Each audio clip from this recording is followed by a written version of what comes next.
Hello दोस्तों, स्वागत है आपका मेरे चैनल इन्वेस्टिंग विद शिवम में। इस वीडियो में मैं टाटा कम्युनिकेशंस का जो Q2 का रिजल्ट आया है, जो आज ही आया है, उसको एनालाइज करूंगा और आपको बताऊंगा कि इनका प्रॉफिट्स, इनका रेवेन्यू और भी बहुत सारे इनके पैरामीटर्स जो होते हैं, जैसे फाइनेंशियल पैरामीटर्स होते हैं, वो कैसा रहा है इस क्वार्टर में compare to last year same quarter. और अगर मतलब मैंने अपने चैनल पे टाटा कम्युनिकेशन शेयर इसे एनालाइज भी किया है, मतलब ये शेयर मुझे कैसा लगता है और ओवरऑल मतलब मैं ये कंपनी है कैसी, मैंने पूरा एनालाइज किया एक वीडियो में। तो अगर आपको वो वीडियो देखना है तो जरूर आप डिस्क्रिप्शन में आपको लिंक मिल जाएगा उस वीडियो का, तो जरूर आप देख लीजिएगा अगर आपको इंटरेस्ट है इस शेयर में, टाटा कम्युनिकेशन में, या अगर आप खरीदना चाहते हैं या अगर आपके पास है तो जरूर आप वो वीडियो देख सकते हैं। और मेरे चैनल को सब्सक्राइब जरूर कीजिएगा, जिससे कि जो भी वीडियोस मैं यहाँ अपलोड करूँ वो आपके पास जाए और साथ ही साथ में मैं भी यूट्यूब पे ग्रो करता रहूँ। चलिए हम रिजल्ट के बारे में बताते हैं। जैसे कि ये प्रेस की तरफ से आया है, टाटा कम्युनिकेशन की तरफ से आया है। तो आप देख सकते हैं यहाँ पे, मतलब आप देख सकते हैं जो एबिटा है इनका, earning before interest tax and depreciation, around 1000 मतलब 158 करोड़ का है, जो कि अराउंड 38% इंक्रीज हुआ है ईयर ऑन ईयर। और इनका प्रॉफिट आफ्टर टैक्स देखिएगा, जो कि 384 करोड़ आया है इस क्वार्टर में, जो कि इंक्रीज हुआ है 613% ईयर ऑन ईयर। जो कि आप देख सकते हैं मतलब बहुत ही अच्छे नंबर्स। अगर आप प्रॉफिट के टर्म्स में देखिएगा ईयर ऑन ईयर, तो बहुत ही अच्छा खासा इंक्रीज हुआ है। अगर आप H1 डेटा से कि इनका दो तरह के सर्विसेज है, एक तो डेटा सर्विसेज है और एक और इनका फोन सर्विसेज है, बेसिकली मतलब वॉइस सॉल्यूशंस है। पर इनका मोस्ट रेवेन्यू जो है, मोस्ट पैसा इनका डेटा सर्विसेज से आता है, तो इस पे हम लोग फोकस करते हैं। तो डेटा सर्विसेज से आप देख सकते हैं ये H1 है, मतलब हाफ ईयरली रिजल्ट देख सकते हैं। इनका revenue around 8.5% year on year growth किया है। और अगर आप एबिटा देखिएगा हाफ ईयरली, तो वो 32% ग्रो किया है, जो कि बहुत ही अच्छे नंबर्स है। इनका मार्जिन एक्सपेंशन देखिए कितना ज्यादा एक्सपैंड हुआ है, 530 बीपीएस, जो कि बहुत ही ज्यादा है, राइट। 5.3% हो गया अराउंड इंक्रीज, तो ये बहुत ही ज्यादा है। इनका मार्जिन इनका बहुत ज्यादा एक्सपैंड हुआ है। अगर आप इनका यहाँ नंबर्स देखिएगा अच्छे से, इन्होंने आप फोकस किया अपने डेटा सर्विसेज पोर्टफोलियो पे, जिनसे कि इनका मेन फोकस रहता है और ज्यादा पैसा भी आता है। तो इसका जो रेवेन्यू अराउंड 7.2% ग्रो किया है ईयर ऑन ईयर। एबिटा देखिएगा इस सेगमेंट से तो 47.2% ग्रोथ हुआ है ईयर ऑन ईयर। और मार्जिन एक्सपेंशन हुआ है around 830 BPS year on year, जो कि बहुत ही अच्छे नंबर से अगर आप प्रॉफिट और एबिटा के टर्म्स में देखते हैं तो। और इन्होंने लिखा भी है कि ग्रोथ बेसिकली रिमोट वर्किंग, मतलब वर्क फ्रॉम होम ज्यादा हो गया है, क्लाउड एडॉप्शन ज्यादा हो रहा है, इंटरनेट ट्रैफिक बढ़ गया है, तो उसके कारण इनको फायदा बहुत हो रहा है।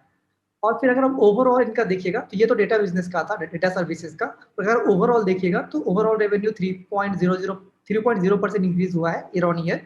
और इनका एबिटा आप देखिएगा, मतलब अगर आप ओवरऑल तो 38% इंक्रीज हुआ है year on year. Profit after tax देखिएगा तो ये इंक्रीज हुआ है 613%, मतलब ईयर ऑन ईयर, जो कि बहुत ही अच्छा है। इनका डेप्थ देखिएगा, नेट डेप्थ तो कम हो गया है। पहले मतलब 9,008 करोड़ था, मतलब पिछले क्वार्टर में, उससे कम होकर 8,600 करोड़ हो गया है। फिर अगर इनका ओवरऑल नंबर से इन्होंने यहाँ पे कैपेक्स भी देखिएगा, मतलब कैपेक्स भी, इनका कैपिटल एक्सपेंडिचर भी देखिएगा तो कम हो गया है। 372 करोड़ था पिछले क्वार्टर में, और इस क्वार्टर में 318 करोड़ हो गया है, वो भी कम हो गया है। यहाँ पे इनका दिया हुआ है ग्रॉस रेवेन्यू 3.0% इंक्रीज हुआ है, EBITDA 38%, EBITDA margin 680 BPS point से बढ़ गया है। और प्रॉफिट आफ्टर टैक्स 613% बढ़ा है ईयर ऑन ईयर, जो कि बहुत ही अच्छे नंबर्स है। चलिए आपको और कुछ नंबर्स मैं दिखा देता हूँ, देख सकते हैं आप, मतलब देखिए यहाँ पे 3 क्वार्टर्स का है। सितंबर 2020 मतलब ये क्वार्टर, ये जून 2020 मतलब इसी साल पिछला क्वार्टर, और ये सितंबर 2019 मतलब पिछले साल का Q2। और आप कंपेयर कीजिएगा एबिटा मार्जिन को, तो एबिटा मार्जिन आप देख सकते हैं, मतलब लास्ट क्वार्टर और पिछले साल सेम क्वार्टर से भी इंक्रीज होकर 26% हो गया एबिटा मार्जिन। फिर अगर आप और भी कुछ नंबर्स देखें, प्रॉफिट बिफोर टैक्स देखते हैं, तो ये भी देख सकते हैं आप, 501 करोड़ हो गया है, 340 था लास्ट क्वार्टर में, और 163 करोड़ था मतलब पिछले साल सेम क्वार्टर में। तो अगर आप year on sorry quarter on quarter growth देखिएगा तो 47% का हुआ है प्रॉफिट बिफोर टैक्स, और ईयर ऑन ईयर ग्रोथ देखिएगा 207% का हुआ है। अगर आप प्रॉफिट आफ्टर टैक्स देखते हैं तो वहां भी आप देख सकते हैं कि क्वार्टर ऑन क्वार्टर 50% ऑलमोस्ट इनका प्रॉफिट इंक्रीज हो गया है। ईयर ऑन ईयर देखेंगे तो 613% इनका इंक्रीज हुआ है प्रॉफिट आफ्टर टैक्स, जो कि बहुत ही ज्यादा है। और ऑफकोर्स टैक्स का भी फायदा हुआ है, क्योंकि टैक्स भी कम हो गया, राइट, इस क्वार्टर से, मतलब इस क्वार्टर नहीं, मतलब इस साल से, राइट। पिछले साल सेम क्वार्टर में टैक्स थोड़ा ज्यादा था, उससे भी थोड़ा डिफरेंस पड़ा है प्रॉफिट्स पे। अब देखिए मेन चीज जो मैं देखता हूँ ना, ये सब कंपनी जिनका डेप्थ ज्यादा है, जिनका कैपेक्स ज्यादा है, उनका मैं कैश देखता हूँ कि कैश कितना जनरेट कर रही है। देखिए प्रॉफिट में क्या होता है, प्रॉफिट देखिए, प्रॉफिट में क्या होता है कि आप ये जो होता है ना, डिप्रिशिएशन सब्ट्रैक्ट कर देते हैं, राइट, तब प्रॉफिट पे हम आते हैं। तो डिप्रिशिएशन तो एक्चुअली कैश ही होता है, राइट। तो प्रॉफिट आपने देखिएगा, कैश प्रॉफिट देखिएगा तो इसमें देखिए कितना अच्छे नंबर है। 1051 करोड़ का कैश जनरेट किया है इन्होंने, जो कि बहुत ही अच्छे, मतलब 1000 करोड़ कैश जनरेट कर रही है कंपनी पिछले क्वार्टर में 925 करोड़ का कैश जनरेट किया था और last year same quarter 718 crore किया था। यहाँ पे आप देख सकते हैं 13% इंक्रीज हुआ है क्वार्टर ऑन क्वार्टर और ईयर ऑन ईयर इंक्रीज हुआ है 46% का, मतलब कैश भी कंपनी अच्छा जनरेट कर पा रही है। या कैपेक्स देखिए कम हो गया है, 318 करोड़ हो गया है कंपेयर टू पिछले पिछले दोनों क्वार्टर, मतलब पिछले क्वार्टर और पिछले साल सेम क्वार्टर से भी दोनों से कैपेक्स इनका डिक्रीज हो गया है।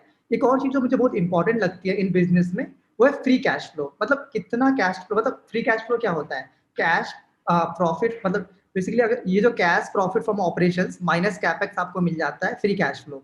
तो फ्री कैश फ्लो भी आप देख सकते हैं कि 840 करोड़ का हो गया है और ये भी इंक्रीज आप देख सकते हैं 25% इंक्रीज हुआ है क्वार्टर ऑन क्वार्टर और ईयर ऑन ईयर 121% इंक्रीज हुआ है, राइट। तो आप देख सकते हैं कि सारे प्रॉफिटेबल नंबर्स जो होते हैं बेसिकली बहुत ज्यादा इंक्रीज हुआ है। मैं मानता हूँ रेवेन्यू उतना ज्यादा खास नहीं हुआ है, बट हाँ इफिशियंसी और मतलब इफिशियंसी जो कंपनी का होता है बहुत ही अच्छा होते जा रहा है।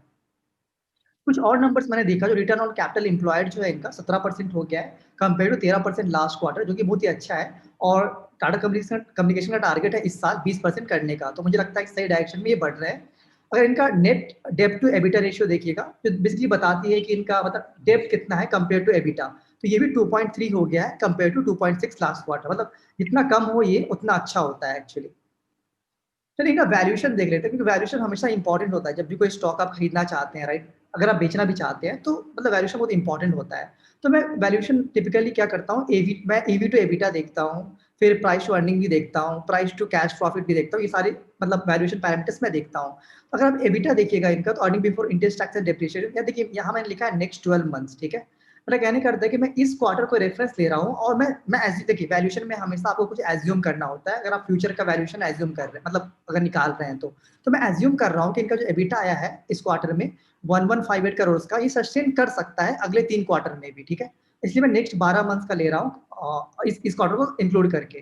तो देखिए एबिटा मैंने मल्टीप्लाई कर दिया इंटू 4, क्योंकि मुझे लगता है सस्टेन कर सकता है, तो 4500 करोड़ का एबिटा हो गया। तो इनका एंटरप्राइज वैल्यू है अराउंड अभी 32,000 करोड़ का इनका एंटरप्राइज वैल्यू है। तो ईवी टू एबिटा हो जाता है 7। देखिए 7 ईवी टू एबिटा मुझे मतलब बहुत ही चीप लगता है, सही बताऊं तो। ग्रोथ अच्छा हो रहा है, मतलब अब देखिए, अब अगर आप और सभी आईटी कंपनीज का देखिएगा, जैसे टीसीएस हो गया, बहुत सारी बड़ी बड़ी कंपनियां हैं, इनका भी ईवी टू एबिटा आप देखिएगा तो 20 पार ही रहता है टिपिकली, आप देखिएगा तो उस कंपेयर में अगर आपको ये 7 पे मिल रहा है तो मुझे तो चीप लगता है, मतलब उस सेंस में। हाँ भले ही आप एग्जैक्टली कंपेयर भी नहीं कर सकते हैं, मतलब टीसीएस का आरओईसी ज्यादा होगा, टीसीएस के पास डेप्थ नहीं है, बट हाँ इनका ग्रोथ तो अच्छा है टीसीएस से कंपेयर से, ये भी देखिए। और इनका बिजनेस बहुत ही अलग है टीसीएस से और मतलब और सारे आईटी कंपनी से भी। अगर आप कैश फ्रॉम ऑपरेशंस देखते हैं, जो कि मुझे इंपॉर्टेंट लगता है, 1000 करोड़ का कैश जनरेट किया है और मैं मुझे लगता है ये जनरेट कर सकते हैं अगले 3 क्वार्टर में भी, तो इंटू 4 कर दिया, 4000 करोड़ का कैश जनरेट कर सकते हैं अगले 12 मंथ में, इस मतलब इस 3 मंथ को मिला के।